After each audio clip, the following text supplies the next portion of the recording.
So first time, long time. Okay, no, not really. Sorry for the late-ass episode. Hi, guys. Life happens. This week, we actually wanted to follow through with what we said to bring in some people for what we talked about a couple weeks back on the topic of teachers and wages and just essentially the whole subject altogether, since we have, zero experience in either field. Me and Jonesy decided to go out and sort of find some people who are actually in the trenches of what it is to be teaching. And even then, still want to appreciate you guys because, like, just teachers and it's teacher appreciation, and a lot of teachers put up a bunch of shit. And, I mean, especially parents and kids both together. So I do appreciate it. I appreciate kids and teachers what they do. But yeah, as usual, this episode is going to be dedicated to that. Hope you guys enjoy as usual. Follow us on Instagram at Oceans2, that's DOS. And then on our social links as well for YouTube, Oceans2, that's the numerical 2. And then follow us on any podcast directory, Stitcher, Overcast, Podcast, Apple, all the casts. Yeah, all the casts. And this episode is brought to you by the letter T. Okay, play it intro.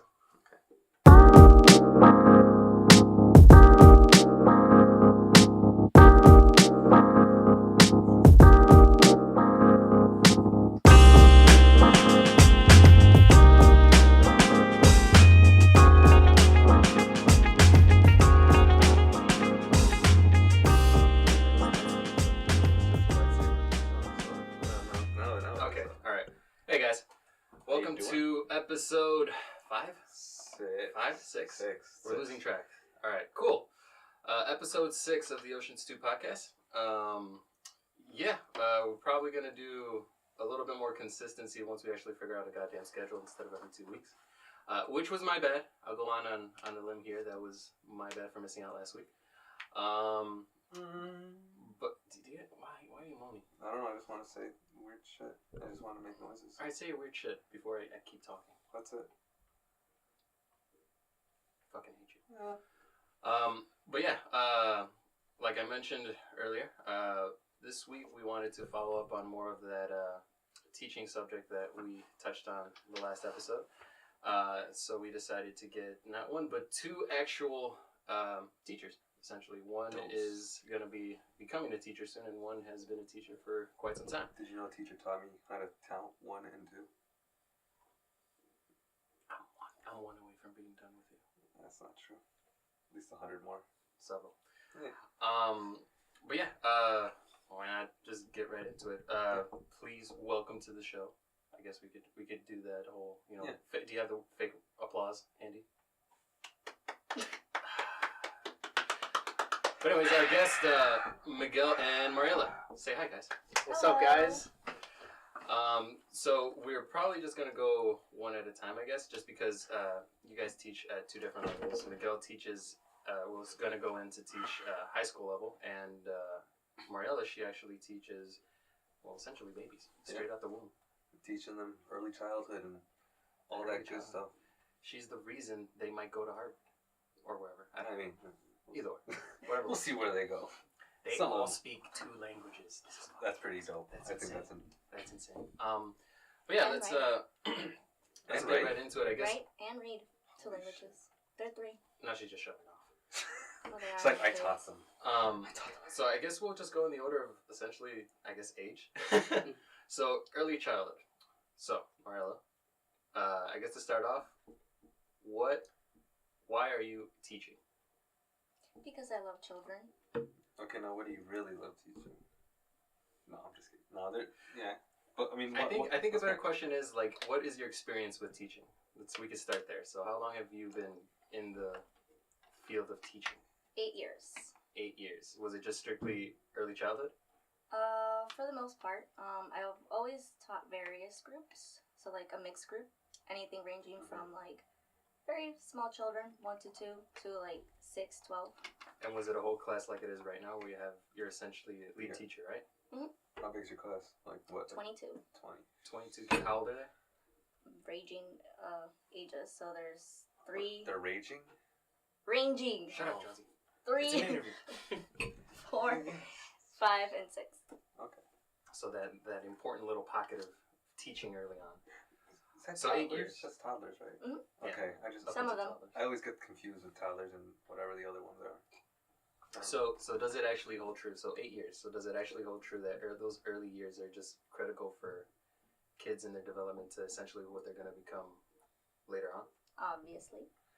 Well, see, some people don't know. We may not know this. I This is don't why we brought you guys in. I'm sorry. But yes, to answer your question, yes. Okay, so 8 years in teaching. What was the first group that you taught something similar to like a huge class? Did you assist in a class, or was it just a whole class to yourself right off the bat? I assisted in a class. I was a gymnastics assistant. That was my first job. Cool. And then from there, I started various like groups and classes of my own, like cheerleading, gymnastics, and all of it. So when was the first like classroom setting that you started to teach? How long ago was that? Kindergarten, and that was about 5 years ago. So 5 years ago. Okay. And 5 years ago, do you see? Well, I mean, I should also. 5 years ago, did you see? Well, actually, I think I should also mention that the kids that you're teaching as well, it's private school. Yeah. Right.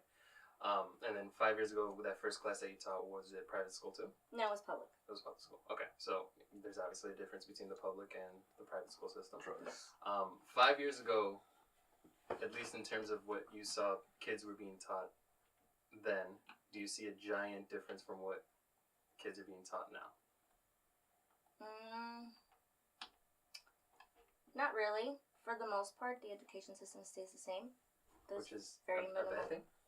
Yeah. Terrible. There's very minimal progression in their Fuck this is what they're learning. I mean, yeah, I see that. I can understand that.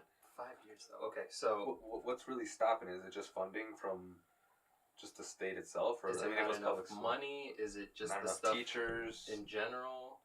What do you think? Like, if you were to put top 3 reasons that you could say these are the reasons why, what would they be? I mean, people have a lot of opinions about this. Well, I guess in this specific pocket of like early childhood development, like what would you say would be those 3 like things that just get in the way wherever you go? Not a lot of minds in the field. Like, you just don't get a lot of different ways that people want to teach your children. Most people are very set in the way they want to educate. You know, like early childhood, like your big names are Maria Montessori and I forgot the other one, but there's like only 2 big names in early childhood education, and they're very, very narrow in what they do and how they want to teach. Okay. So there's just not a lot of options, not a lot of minds putting the effort to be like, I think we should do this radical change and go about teaching children differently. Okay, well, let me just go off into that then. Because, I mean, you, like earlier we were talking a few minutes ago maybe about, like, Montessori, and exactly what's that entail? Like, what does that have? That teaching way, what is that? Okay, so Maria Montessori is the founder of the Montessori method. And essentially, it's very unique in the way that she was a scientist. So she started off, she wanted to be pre-med, she was a scientist. So she focused a lot on observation. So in a Montessori classroom, the teacher is there to assist the child because the child already knows how to learn. So you just put the tools in front of the child and let them figure it out themselves. So you're just there to assist. Oh, okay. So a lot of people say, oh, Montessori teachers just sit on their ass all day and don't do anything. I mean, I think that's what they say about private school in general. Yeah. But you know, but even then, I can see the benefits of that, where the kid is sitting there and you're like, they're trying to figure something out, and sometimes they do figure it out, like, you know, putting a triangle and a square, and it's like, oh, that doesn't work. Yeah. And then you're there to help them out with something simple. But even that simple thing, it's like, I feel like that would help them learn how to, like, oh, people are helping me. So what I'm getting then is that first thing you're saying is a more open curriculum, or a set curriculum. Well, it's both. It's very stringent, but it's also very open for the kid. Like, the kid has a lot of ability to choose what it wants.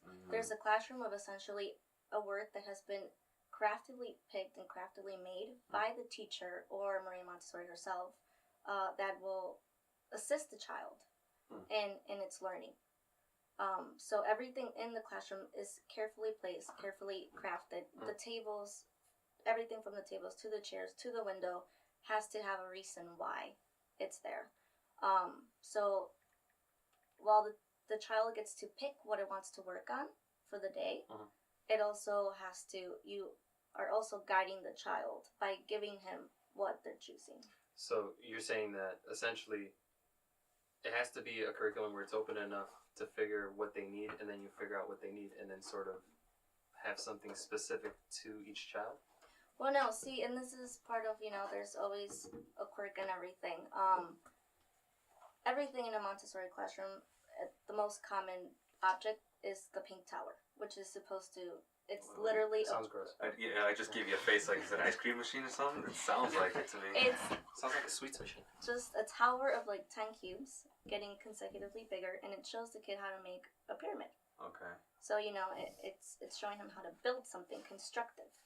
It's supposed to be very, like, good for them, So Montessori schools will have, if I walk into one and I see a pink tower, I'm gonna be like, okay, I know That's how not to what's get. cool. Every That's cool. child- Everything's cool, guys. You're It's cool. You're good. It's They're like, not Every some type of child in weird the cult. classroom will tell you how to do the pink tower.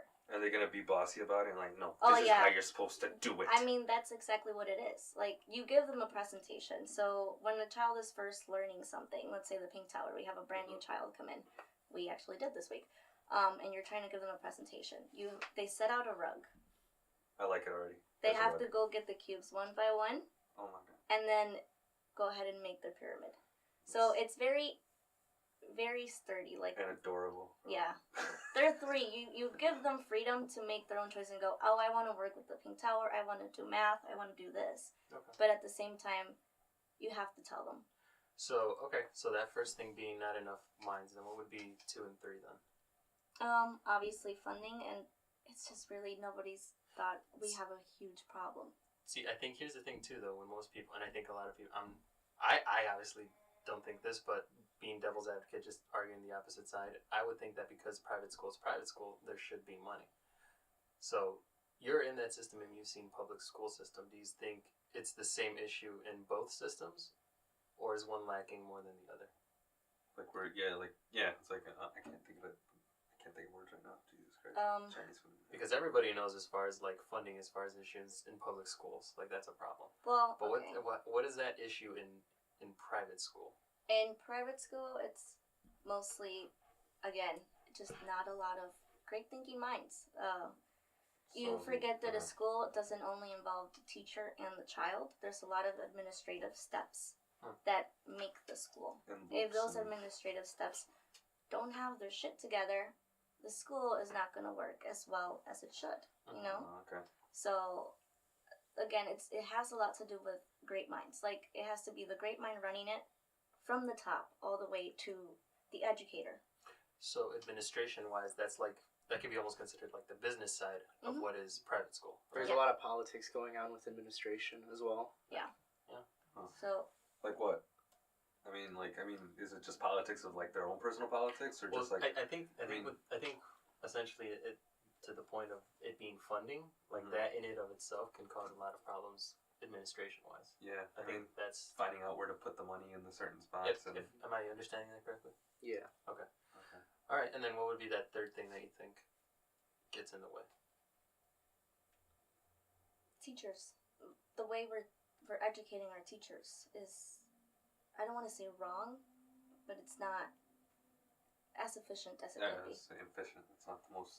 It's not the best system. What do you mean by that? You know, a lot of I don't know. a lot of it is like, I don't know. Have you gotten experience in a classroom yet? Well, for me, how my university does it, like, I came in as a transfer student, like, first and second year. I was at Mariela, did gen eds, didn't really do, like, a lot of observations, but, like, your third year and your fourth year, you have, like, 3 clinicals before student teaching, and, like, the first 2 are, like, kind of observing, you're doing stuff, you're tutoring, you're teaching a little bit. The second to last one, which is the one before student teaching, is where you actually, like, teach more and, like, you're more engaged in the class. So, like, my university does a good job at, like, clinical placements and, like, you get hands-on experience. But, like, for my university's math education program, Which is what you're going into. which is what I'm going into, like, I felt like most of my time was, like, devoted just to, like, higher level math, because the way my university does it is, like, you get your bachelor's in mathematics and your minor is your secondary education licensure. So, like, me personally, I felt like I focused more on like the higher level math class. Like I had to take like linear algebra, intro to analysis, abstract algebra. Those 400 all stuff you need. Well, actually, all stuff that you don't need for secondary mathematics education, because like No sarcasm. you get a degree in mathematics, so you got to know like all that higher level math. So like I felt like if it was up to me, I'd switch it up completely. Like I would take away with those classes and just like work more on like the pedagogy or like how to teach math and like all that stuff. So then going back to what she was saying about the teachers as far as how more efficient you can be. Mm-hmm. So going back to your point, Mariela.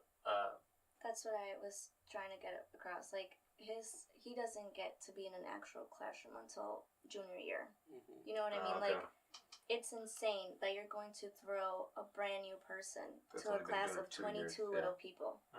That drives you nuts. 22 kids, let alone high school kids. Let alone Yeah. like you have no idea. All you know is that you know math, and that you somehow gotta get it across, and that you have this template telling you, okay, this is how I want you to do it.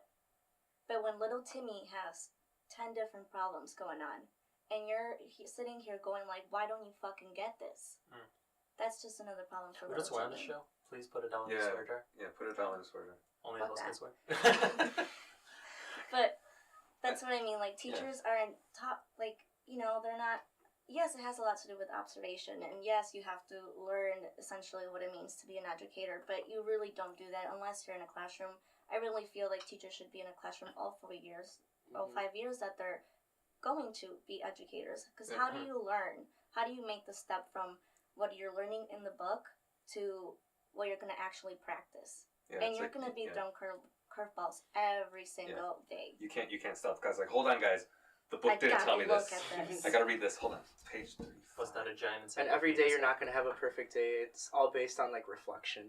So in that case, okay. So then, as far as teachers being efficiency, you're saying that, or from what both of you guys were, sort of getting.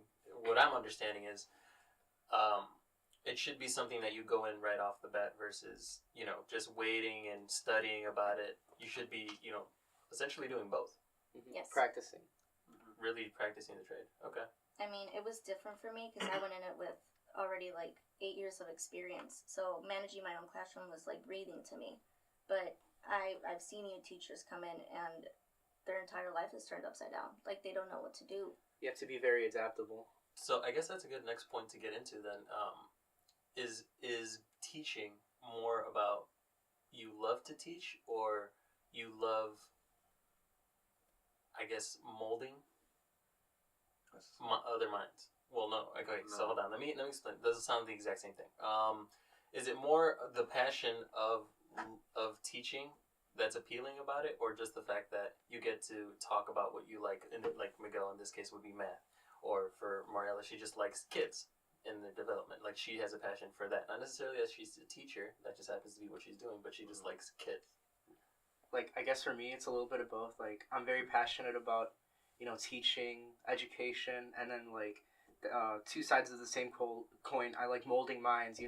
When a student like doesn't understand math, and like when I teach it to them, the classroom, and they have that aha moments, like that's very good. I like it. Cool. That's what drives me. What about you, Mario? For me, when it's early childhood, it's like a little puzzle. These kids, they come to you and they don't know anything, and you're teaching them brand new concepts, brand new things. You're teaching them how to be in school. It's fun to watch them, and I'm more Montessori in this way that I feel that you can't really mold a child. They already are who they are. They just come to you and you're giving them tools to do things and have better capabilities. So it's just fun to see them. Like, when a child picks up a pencil for the first time and he goes, I wrote my name today. You're just like, good job. I was that kid. I was that kid. I'm like, dude, I wrote my name, even though it's only 4 letters. Look at this one. Check it out. Shit. It's like, yeah, Jose was able to figure out his name, but Alejandro over there is, seems to be having a tough time. He's walking around. All he wants is a hug. Did you want a hug, Jones? No. Come here. Bring it. I mean, That's me. What? That's me hugging you. Okay. Well, all right. Well, that's that early childhood phase. Miguel, you on high school. Let's get a little bit more into detail on your stuff. So, Smell like You, as far teenagers. as your experience, you did mention earlier already, you know, you sort of observed your first 3 years, and you just recently got into actually, I guess, stepping in. Got my feet wet a little bit this Okay. past semester. Okay, and was it with, like, actual, high school students? Yeah, I was with high school students. I was in What year were they? I was in 2 Algebra 2 classes and 2 Pre-Calc classes. Is that junior and senior? That's juniors and seniors. Okay. You know, Goddamn. Didn't Oh, get man, to they really fed you to see the the wolves. freshmen and sophomores. It's like, check out the new teacher. Yeah, that's gonna be me next semester. Next semester I'm student teaching. I have two pre-calc classes and 3 geometry classes. So like I get to see both sides of like, you know, the young high school students, and then I get to see seniors. But see, here's the thing. I think that might be the best situation as far as high school students are, because pre-calc, they're like still new from like just the past year. Mm-hmm. So they're not dicks completely, is what I'm trying to say. And then you Taking have those people who classes. are like, you know, that higher level of math, who I don't think those kids really give you much trouble. I mean, besides they the extra don't. trouble, truthfully. So what I'm saying is, why don't you get a class with the people full of like douchebags? Just really test your grit. Well, first off, like, Did they decide not to do that, or did you pick it that way? it just depended on like my cooperating teachers, like what he teaches. So he got assigned pre-calc and geometry, so I'm rolling with that next semester, and then he takes over spring when I graduate. Okay, and then as far as experience go, prior to going into college, did you have anything teaching? Well, for me, like in high school, I was always good at math and science, so I was always like, oh, I think I'm gonna be an engineer. But on the side, you know, I tutored, helped people with math, and like I was always like, oh, I'm pretty good at teaching and explaining a concept. Maybe I'll be a teacher. But then I kind of told my parents that, and they're like, oh no, you should just be an engineer. You'll make a lot of money, all that. And then like I was on that mindset my first 2 years, and I think me and Jose had a discussion about how Which one were both Jose's? Jose The better looking. Jonesy. Okay. Yeah, so like I was stuck on that phase in community college. Oh, I just want money. But then I realized, you know, I want to wake up in my job and like really like what I'm doing. So I'm just gonna switch majors, go for math education, and have 2 years. Was that an easy change, or did you like do it and then you kind of like have you ever regretted like, man, I should have stuck with engineering? I never looked back. Okay, that's cool. But so prior to that, it was just tutoring here or there. That was more or tutoring less the experience. Co-workers at Portillo's how to do math. For those of you that don't know, to our Australian and Brazilian fans, Portillo's is a burger joint out here in Chicago. Just FYI. Yeah. But yeah.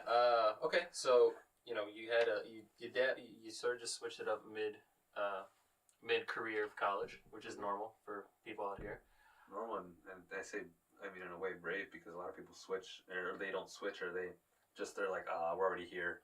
Just like this, let's just keep it going. Yeah, might as well finish. So was there any point in that first 2 years when you were like thinking I'm going to be an engineer, you were just like, you just didn't like it as much, I guess you could say? Not that you dislike it, you didn't want to do it, just like it didn't feel right. Interest. You lost interest. Yeah, I just like lost interest. I couldn't really see myself doing it. I feel like I only picked this major because I was just good at math and science. So, and have you felt that way about since you switched over to essentially a teaching career?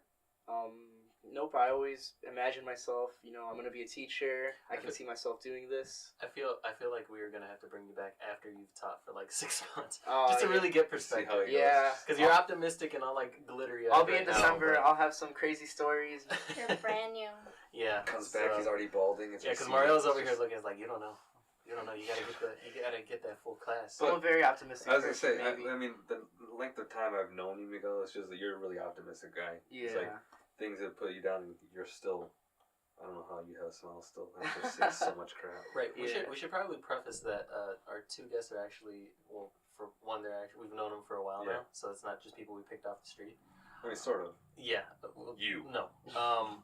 But they don't know who you is, Jonesy. I didn't point it. No. But okay, so that's you guys individually and sort of together. We were hoping to sort of get this like, I guess, group questioning now. So like I mentioned before in the recap, we were talking about last week or the week before, 2 weeks ago, about the topic of teachers and how they're paid. Now since we have 2 different kinds, literally both sides of the coin in terms of public and then private schooling here, you guys can go one at a time, or both of you. wages and teachers. What's the general consensus? We're underpaid. Extremely. We do a lot of stuff outside our regular Hours. 8 to 3. You know, planning lessons, grading. Oh my God, grading! I did that Hold this on, past okay. semester. Hold on, 8 to 3. Hold on, how many hours is it? That's 7 hours, right? Yeah. Okay. So we get paid for like our 8 to 3 jobs, but like we don't get paid for like what we do outside of the classroom. And That's sometimes insane. we have to buy all the supplies. and it's coming out of our pocket. Sometimes, Not the schools. not the schools. Again, bad administration. Mm-hmm. So okay, so underpaid.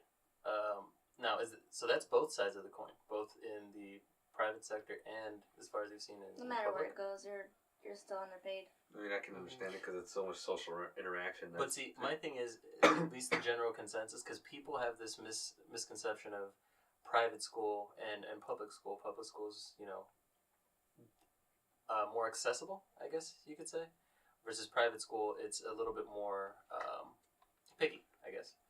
So I guess some people would probably, those who don't know would probably think, hey, those private school teachers are probably making bank, versus like public schools, it's like, man, that's just another job for them. Honestly, I thought that too.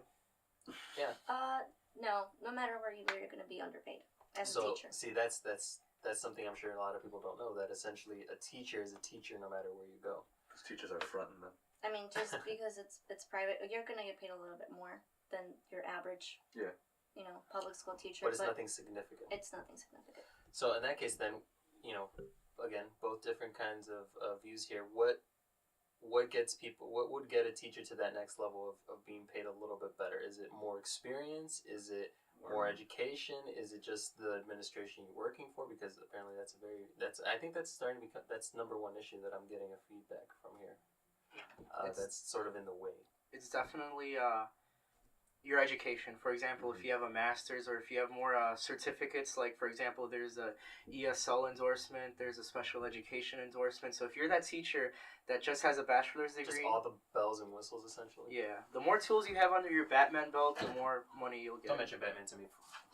See, and I like like that. it goes to the problem of how like teachers are paid in general. We're paid on tiers and steps. So how he brought it up, you're a different tier teacher if you have.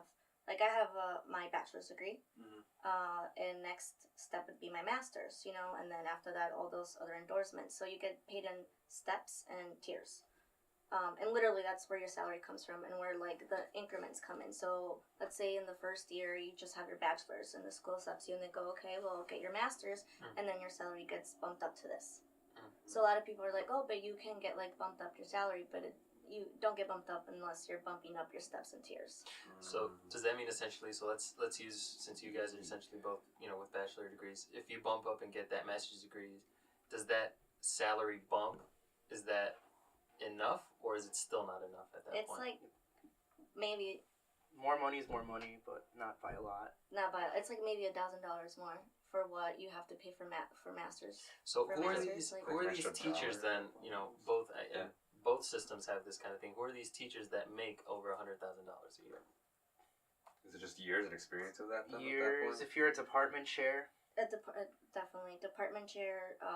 That's administration, though. So The you years become a of part of experience. you become a part of the system at that point. Yeah. part of the system that's putting you down. Okay, kind of. so at least outside for of chair. math department chairs, like you're also a teacher, but you also run your department. So you do administrative work. So you're you doing don't, two jobs as a essentially. teacher alone, you're not gonna get much of a salary. Once you start being a teacher and an administrative form, you're gonna get more But essentially, you're doing two jobs For one. under the guise of under one. the guise of one. See, that's fucked up. Yeah. Goddamn. I do have to mention that, like, we're on the subject of money, but teachers do get paid in other ways besides money. Brownies. Cookies. Brownies too. A lot of students like to get food, but I feel like the biggest payment that teachers get is like 5-10 years down the road. You run into a student and say, "Oh, hi, Miss Marquez. How are you?" Like, "Oh, I'm doing Like, great." name Like, dropping, dude. guess what? I'm in college now, and like I wouldn't be here in this spot if it wasn't for you. You really changed my life. Yeah. And I feel like that's the biggest payment, no matter how much money you make. And like sometimes you don't even know that the impact that you make. For example, you could have changed someone's life completely, and then you could live your whole life without knowing you drastically change this person's So you're life for the talking better. about the rewards outside of the money. Yeah, there's right, definitely. and you're right. You know, I kept it more on the subject of money just because. Greedy bastard. No, the reason I say I brought the money subject. Well, one, because we were talking. That's what we were talking about. How we brought up the subject last time, and this time because, like, what I'm getting is not even at a second. You know, that second level of higher education. Are you still making enough money? No. Like that's just insane for me. Like that's setting that You in. can Yes, have of course. a doctorate, and unless you're doing administrative work, you're not going to get paid much more. See, but that's some shit then. And once you have a doctorate, really, your only option is you've spent all that money and all that time to get a fucking doctorate. Your next option is going to teach at a college where you're actually going to get decent money, and then you can And that's what I like. work for your passion. Yeah, like you said, I mean, it's an appalling thing where it's just like, you think there would be a difference in the grades that are being taught, but there really isn't. And it's just like, it's upsetting because, I mean... Which, you know, and going back to your thing, Miguel, like, it's not to say I brought money, but it wasn't to say, like, there wasn't other rewards to what is teaching. Obviously, you do have a passion for molding people, essentially. And that's usually what warrants, like, you know, not necessarily... It's not about the money, essentially. But the reason I say I bring up the money is because it doesn't matter if somebody loves what they're doing. To me, that warrants they should be compensated for it because they're giving it all, and you know to have nothing to show for. And I mean, if you're saying that teachers are paid, you know, terrible, like how is somebody going to function outside of that passion of theirs when they're struggling? I mean, just so you can imagine how horribly teachers get paid. Teachers don't only work as teachers. So once they're done with, at 3 o'clock they clock out, then they go and work their second job. And then in the summer, when summertime's off, they work summer camps. You do a bunch of other on-the-side jobs. Right. So essentially, your average school teacher is not only a teacher to your kid, but she's also maybe a salesperson after school. Like, that's how badly they're getting paid. I had a teacher that. So what? Okay, so let me put this scenario because again, administration is sort of like I guess the harping point here. So if I wanted to go, if I'm somebody who goes to school, gets a degree in administration, and say I minor in something a smaller subject that you know you teach at a high school level, we'll say English, right? I go in, I get interviewed. I want to interview for the department chair. Does it make me more qualified that I went to school for administration over somebody who went to school for English, for example, to run that department? Yeah, unfortunately. That's some shit.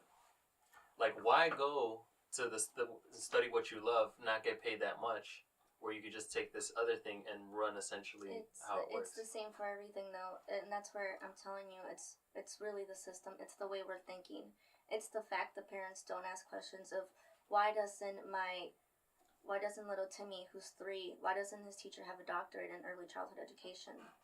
Well, if you're talking about, that actually goes into my question that I got for both of you guys. I mean, that's another thing I've heard because I've known people that work in the education system, not only just you guys as well, but it's just they say that as far as parent involvement, how far do you see that along in the students that you guys have been teaching? You don't. You don't? What about you, Miguel? Like, I had to attend a parent-teacher conference And last semester. Did it feel like detached? Did it feel like the parents they're just there because I mean, have to be there? It's one thing in early childhood. It's like that's a red flag. But I mean, if you see it in high school, it's just like I don't know. That seems like it still shouldn't be normal. That still You seems see like it should be a starting in warning like first sign. grade, parents lose interest in what their child's academics mean. But yeah, you were saying, Miguel, was that essentially what you saw? Like, it's always the teacher's responsibility to have that parental involvement. Like, for example, if I see a student that's not performing so well, it's my responsibility to follow up with that parent and say, hey, I'd like to talk to you about your son's or daughter's performance. And even if they're doing good as well, like, hit them up with an email or phone call and say, hey, I think your daughter, son is doing great. Then how do you feel about the parents out there that, and I've heard it, where they've said, no, you're in charge of my kid. You're supposed to take care of him. That's some shit. What's your response to? I mean, obviously you can't really go off and tell them that. You can. I mean, but we might not have the best repercussions. If you want me to be honest, that would be probably one of the best responses I've received. Of what? Wait. you're in charge of my kid. Yeah. There are parents who you try to reach out and actually tell them, like, hey, I have concerns, or hey, I really want to talk to you about your kid's achievements. And they say, no, you're in charge. And they go off on you. They don't want to be bothered. They don't want to be talked to. You're somebody who spends 8+ hours with their kid. You spend a third almost of their time. Of their time. And you're trying to tell them, like, hey, like, this little person you brought into the world, I need to talk to you about them for a minute. And they just explode on you. I'm saying, well, what would your response be? You bitch, you cunt, you this, you that. Yeah. I'm so sorry you're having a bad day. I wish I could help you. Really, it's really different for high school because from my experiences, parents are always on your side 100%. Maybe this is different for high school. Maybe this is different for elementary. It's different Go to for CPS. It's different. High school. Different for my high I school. promise you, you're gonna get the worst responses. Maybe it's because It's I'm in either the middle of gonna a be a cornfield. click, I don't want to talk to you, or ¿Qué chingados hiciste, pendejo? Abusive to the child, and you're like, fuck, am I supposed to? We don't have subtitles on our podcast. Yeah, we don't Easy have, enough. we don't have subtitles. We can't put that in there. Sorry. One day. Maybe one day. No, I mean, well, that's just another thing where I've just seen, and I feel like not you guys obviously have been putting your thoughts and your minds into this whole thing and everything, but it's just like one thing I've seen, and I'm not a teacher, but I mean, I've just seen it where the parents just stay on the side and just like, okay, they're there for a reason. I'm like myself, no, you're there to be a parent. It's like, but they're there to be a teacher. See, and I think that's the misconception that teaching should only be at school, where it's sort of like a round the clock thing. Yeah. And that's a really big misconception. I think a lot of people fall short for obvious reasons. There's like literally 100 different factors that goes in. No environment is perfect. People sort of have to adapt. Like Miguel, you were saying earlier, people just have to adapt. But I mean, I think we're all in agreement that parent involvement on every level, at least up until like that high school level, it's like, why wouldn't you want to be involved in what your child is doing, both at when they're developing everything they're going to need when they grow up, and at the level where they're like, well, they're so almost full functioning adults. Yeah, and that's another like just to recap on that. It's just I remember, well, at least with me, with going to parent teacher conference with my parents, I was terrified. Well, one, because I was gonna get my ass beat. Yeah, that one. Not only because even if I knew I had a C. No, Getting the chancla. Well, that's what starts with a C. But no, I remember that is that like I had like a fear. I'm like, okay, because I know my teacher isn't gonna back me up, but they're gonna tell the truth, and my parents aren't gonna back me up. They're gonna like, no, it's his fault. He's supposed to be learning and stuff like that. But now I'm like thinking like, man, what if my teachers see you and they're like, no, you're supposed to make sure that they're getting their shit done. Yeah, they're just getting shit done, and it's both sides, and it's just, again, it takes a village to raise a child. It really does take a village. Yeah. And it's a community effort. So, well, I mean, that and going into that as a community effort, then, as teachers, as educators, as yourselves, you guys were talking about administration and how they can be a pain in the ass. I mean, what are from your point of view, what would, obviously my point of view is just try to get more money, but sometimes that doesn't fix everything, of course. Because some people like to give themselves raises that they don't deserve, or it goes into somewhere else. What are your some type of solution that you have to combat this administrative, or some issues to something that you see in what you've seen and what your experiences have been? Well, actually, to piggyback off that, Miguel, so the three things that Mariela mentioned were the three things that Mariela mentioned. Are you like in general like agreement that those would be like the three things that sort of just like, if you had to name them, those are like the common issues an educator faces today? Yeah, I agree with Mariela. If I were to add just more parental and community involvement, we need more parents and the community to get together during those PTA meetings and just like collaborate and say like, hey, this is what needs. So more communication. Yeah, more communication is key. Why don't you think? I mean, bringing that into community into itself. I mean, why don't? Because I don't. Is it just me, or like I just don't see many people volunteering for community things? Like even if it is. It's charity, dude. People don't like to do charity because it's of their own time. You also got to think about where your community is at. at. Where did that start coming from, though? People are just selfish, I guess. No. That's my thing. It's just I see it more with the generation that's coming up with behind us and us. It's just like where it's not that much into like I disagree, dude. No. I think nowadays people are starting to, because of the way things are and the way of information is available now, people can get more involved. I mean, maybe not directly, No, I like think maybe the way you're It thinking. can go that's one of that's two the ways. thing. That's how I see it. It's an indirect contact where people are like, oh, all I have to do is give them money, or Well, all I have to do is share this post on Facebook. You're saying or, one of two ways. What do you mean? I mean, from experience, and I just saw this recently, you know, so the school that I was working for, it was, a lot of schools are still very stuck on their ways, and there's a lot of brand new technology out there that really assist and like profits off of the parent and teacher relationships. Mhm.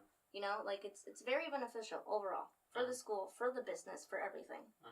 So, you know, for me, technology is great because I get to be 24/7 on the phone with these kids' parents. Something happens that I think really needs to be mentioned, I can go ahead and do it on the spot. Yeah. And you think Another because of that thing- technology it enables it? It enables that kind of access? It, yeah. It allows it because I mean back then. On the other hand, though, as Jonesy's saying, that technology also puts you back because a lot of people would go like, "Oh, well, I didn't check my phone. I wasn't aware of it. Like, why didn't you tell me in person?" and all this crap. So it can go one of two ways. Yeah, it's either it's really effective or it's gonna It's come and bite you back Gonna in the bite ass. you in the ass, yeah. There's a rule of thumb that I live by, and I always keep this in mind when I student teach, is first, give a phone call. If they don't answer, leave a voicemail, and then email. Because parents like it when you actually try to talk to them over the phone. Versus And if just you, the motion? yeah. And also, like, to bounce back on, like, what you said about community and parental involvement, it just depends on your community. Like, if you're in Summit, and if it's a predominantly Hispanic... Yeah, way to Communication go. away. Now people just can look up Yeah, our now they ideas. can fucking find Now us they and know tell where us. I'm at. Thanks a lot. We are I don't Summit like with yourself. one M. It's with an 1M, and the We're in I Idaho. is a 1. We're an X community though. Okay, go ahead. We're Look. an X. If you're in a Latino community, and obviously you're going to have parents working 7 to 5s at restaurants and factories, like, the last thing you want to do when you get home is go to, like, a PTA meeting when you're tired. Or on the flip side of that, people who are, you know, a little bit more well off and are doing other shit, like, and I'm saying what rich, essentially, and they do other shit. So I mean, really, money doesn't solve the problem. It doesn't at all. I have a group of wine moms who they'd rather sip wine instead of come to the PTA meeting. So it still really not a fan doesn't of wine. matter. but yeah, to your point to the community for your Latino example, Miguel, it's an issue of all from the bottom to the top. Again, I'm not like It's more pronounced in oh, different demographics. oh, Yes, Okay, so I will concur. and then to go back to Jonesy's point, what he was asking. So we talked about the issues that you guys would be facing or are facing, and Jonesy sort of said, you know, if it was more money, here's more money. Okay, does that fix everything? Realistically speaking, and I know Mariela is a very rational mind, Miguel. I'm not sure how you would take this one, but There's an opportunity. what would be if you legitimately say what could fix it, and you'd see an immediate like turnaround tomorrow if something was implemented? What would that thing be? Or what do you two think it would be? Is it one thing for you, one thing for the other? I think we just need more passionate teachers that like what they do, because me personally, like from high school and like what I'm seeing like around the area is like I see teachers that just wake up and say, these kids, I don't want to do this. Give it 5 years. To be fair, they've been there for like 20 plus years. Like, we got to get more incentives to like passionate teachers so it's- they can do their job well. So you're okay with the whole scoring system that they sometimes do, where their SATs determine? I mean, because our like as a group of class, how your class does is essentially what and it reflection on you. I mean, that's an incentive to Yeah. teach your kids better, I guess. But that's sort of part of the steps and tiers that what I was talking about. That's how you get raises. That you have your tiers. What kind of education do you have? What kind of teacher you are, and then your steps. How well did her kids perform this year? But that's such a horrible incentive system. I It's think terrible. it's wrong. It's giving money for the wrong reasons. It's making you're trying to make these kids into hyper. They're just there to memorize. They're not there to learn. So it kind of goes back to what Mariela was saying. It was just more minds, just more minds, I would just change the system. just all together. I would just scratch it and start all over again. We're basing ourselves. I learned a system that was put in place 100 years ago. that was put in place by a bunch of white men sitting around a table and going, we gotta do something about this. Like, our kids have to learn what it means to be American. I would just scratch that all off and put something in place that pertains to our generation, to our children, no to Pledge our of Allegiance communities. for us. But see, you're thinking more broad. You just might as well scrap the whole thing. I'm saying tomorrow, just one change that could literally, you'd see results immediately. School's out, kids that tomorrow. doesn't exist. So you're saying there's nothing. No, It's a broken system, essentially. There's not one thing. You that's raise why- a teacher's salaries, you're still gonna have half effective teachers. Yeah. No matter what you do, you're just gonna have better paid half effective teachers. You know, you change administration, you're still gonna have a miscommunication between administration and teachers because we're placing teachers that don't have an educative background to be administration. We're placing people who don't have any form of educative bone in their body to tell an educator what to do. They have no idea what goes on in the classroom, and yet they go, well, your test scores are low. I don't know what you're doing. But fix it. And Okay, make bitch. it better. Come and actually help me. Come and tell me what I'm doing. What I need to do. There we go. So there is no fixing it. There's not one thing you can say, I can change this and I'll have a better system. Like, it needs to be. Just completely wiped Wiped off the out. board and just. Because you're still going to have the same issues. So you're saying If you school's throw, out for the that's summer? why throwing more money at Are it you doesn't saying there's work. too many holes in a sinking ship? Yes. I see. Rest in peace, Titanic. Stop it. It's been 18 years. Get over At it. least that's my personal Too opinion. soon. We also need more curriculum that's more creative, engaging, and where kids are actually like constructing. It goes Because back to Mariela's thing. It's an old system. like It just hasn't been updated. like I don't like the system of just like teaching from a PowerPoint. Like, for example, like how I'm gonna run my geometry class is like a PowerPoint and then like Throwing shapes at their faces. and then discovery activities, throwing shapes at their faces. Discovery activities are good because then they discover the concepts.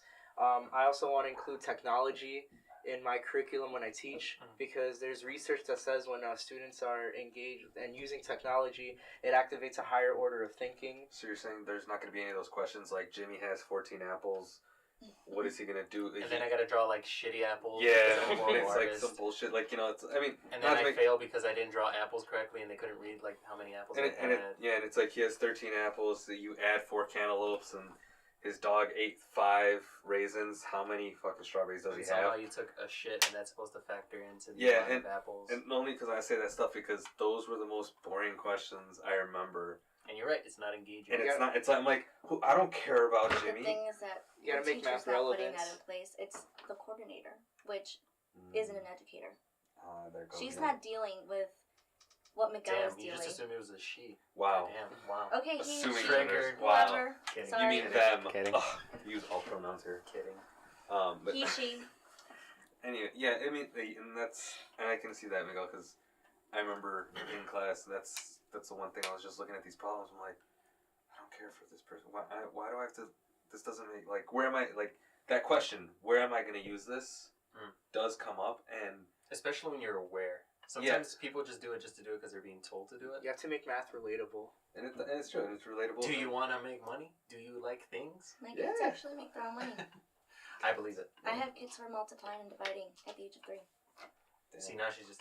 Talk your shit. Talk your shit. your Do it. shit. Go ahead. Talk Good. your shit. Miguel, that's It's- it. it's- Tell my them whole- they made a fucking rocket. And they I love to blasted have it those off. kind of kids. Like, my whole point is that he's right. My kid's math section is a lot more engaging than his will be. So, you know, I have a little kid who, he was just, I gave him a ruler, and his whole purpose was to set something in a line. And he goes, this has numbers. Like, I can measure something with this. So he just went around the entire classroom measuring things. And then he got to a circle. And he's like, Oh shit. how do I measure this with my ruler? Like, he comes up to me and goes, I can't measure this, but I want to. He threw a whole fit, but we're not going to talk about that. He threw a whole fit because he couldn't measure it, but he's 3. I do Gotta that give too. him I don't some know what you're leeway. talking about. That's relatable. Like, you know? So then I'm like, yeah, we have a tool to measure. So I actually ended up teaching him how to measure a circle that day. It was pretty fantastic I mean- how he went from a simple ruler that had numbers to To know like how to measure. So I mean, for those that don't know, because I mean, obviously, I do. How can you measure? So in that case, then, if the system is broken, so Wait, hold on. How do you measure a That's the fucking math circle? genius. no, that's a secret. You'll No, I never need to know, Miguel. It's How too do you late. fucking measure a circle? That can be the next episode of the God podcast. damn it. Shit. Cliffhanger. I have Alright. fucking circles to Cliffhanger measure. like Infinity Shit. War. Teaching Jonesy math. So I guess I just kind of, this is starting to sound more depressing than I was hoping for, but Then yeah, he shuts me up when I try to make something funny about it. But I sort of want to, I just want to sort of not leave off, but sort of have some kind of not a resolution, but more of a, I guess more of a revelation that's in the positive. So the system is broken. We're in agreement of that, right? Essentially. Mhm. Okay, so it's a broken system. So, what if the answer is not the system itself, but not changing the system or trying to do something different with the system? What if it's the people who are a part of the system, not inside the system, but like the kids, for example? You see, it's a cycle. The people who are in the system were created by the system. So you need better minds. You need creative thinkers, but you have to make them. And that starts with people like me and him. We're making these minds. Mhm. If we want somebody to go out of the box and be like, holy shit, I can fix the education system one day, we have to make them. But see, I'm thinking like, what if say somebody, who's a kid who's 3 years old to up to high school when they're 16, 17, 18. What if from that whole period, it was they keep that mindset of I want to know. And How that's do I what do we instill to create. That's what he's talking about. So like, is that essentially the answer? that's our reward. In the end, that's what he's talking about. Like, that's what we're hoping to do. We're hoping to make that, Creative learners. creative learners. We're hoping to make that person who's one day going to be like, I am this person because of you. And it's not just like, oh shit, like I'm a god. It's more of a, you're an effective citizen now. Mhm. Like, I did something for this world. It's a domino effect. Mm-hmm. I can see that. I like that. Because we were both inspired by like teachers. Yeah. And now we're going to be teachers and we're going to inspire other minds, and maybe those minds that we inspired are going to be teachers, and it's just going to branch out. I guess it just goes back to that efficiency thing. Yeah. Just how effective can you be in your time? Wow. Okay, I like that. All right, that's a good note. I like that. Like, you acknowledge that there's a system, but like, at least for me, I know that there's this broken system, but at the end of the day, I'm just going to be like, I'm going to try to be the very best teacher I can be under this broken system. And then it's all on you. It sucks all when your- you don't have a village. It feels a lot like you're racing a village by yourself. Mhm. You're gonna have to become Superman. You're Superwoman to these kids. You're doing something that nobody else can do because you're racing a village by yourself, and that shouldn't be done. You should have the help of a village. of the village. I think it's kind of different for high school because, at least for me in my high school math department, like we have PLCs, like professional learning communities. Mhm. So like when I teach geometry, I'm not alone. I have the other geometry teachers. I have my other student teacher. But And see, we can that's just- an extra thing that has to happen. Like that should be the norm. Yeah. That At should- other schools, there's no PLCs. That, Yeah, you that's shouldn't. over You shouldn't be like- like, oh, I can't go somewhere that I don't know anything. You should be like, oh no, I know where to go. Yeah. Yeah, we got this. And again, it comes down to resources and people's time and. It's the whole system. Like our old high It's like- school, I don't know if you know this, but our old chemistry teacher, he's in charge of like mentoring the new teachers, and not Mhm. all high school teachers have that. For example, if I go to my old high school and teach there, like I'm gonna get assigned a mentor. If I go to another high school, I might not get assigned a mentor. You So you get just might just whoever you like, here, go. like shadow this Or person. they'll just say, At that point, here's it your becomes room. more of a job. yeah, they'll just say, here's your room, here's your roster of kids, and then just go. Do what you're gonna do. That's You have a true. lesson plan made out? No. Oh, you're supposed to have one already by tomorrow morning for the And next 6 months or that's a something step like that. in the right direction. Having mentors, I think it's a really good thing because there's no better way to learn than from somebody who's already an effective teacher. You gotta branch out and expand your network. Like for example, I'm in a Facebook group with 8,000 math teachers, and like I recently. Whoa. I recently made a Facebook post and I was like, oh, I'm a student teacher, I'm teaching geometry and pre-calc. Do you guys have any resources? And like my DMs got flooded with like resources. That must feel good. That support. Yeah. It's hard to come by, but you find it. I mean, I'm not doing this by myself. I have a mentor, not officially, but she's very much taken me under her wing. We co-teach in this classroom, so she teaches me things that I don't know, and I teach her things. You know, you have your moments. Yeah. And it's a great learning and it's organic too.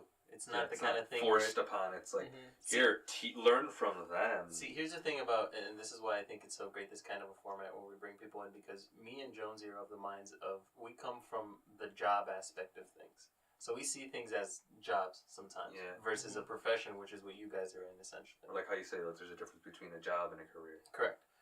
That's the whole true. Yeah. So it's at least on my end, it's enlightening on one end, and it's just nice to hear that these things, despite all these things going up against you, like you have all these obstacles for people who just work jobs, but like people in professions have their own shit to work against.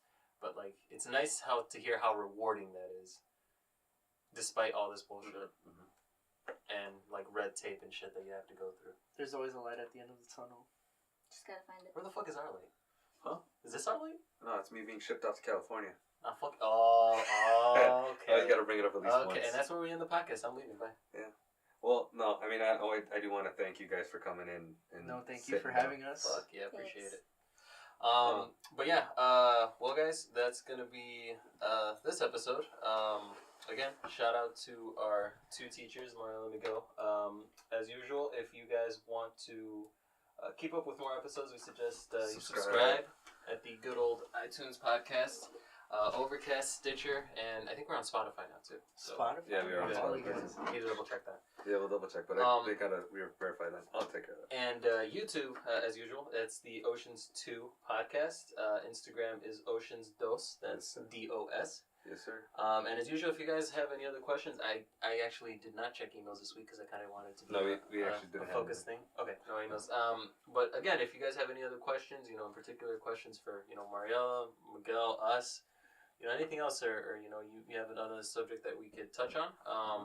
Other than that, we'll probably be back next week as usual with next week some regular. We'll surprise you, maybe. Maybe it'll just be like just a random day. Don't make promises we can't keep. That was I barely made this meeting.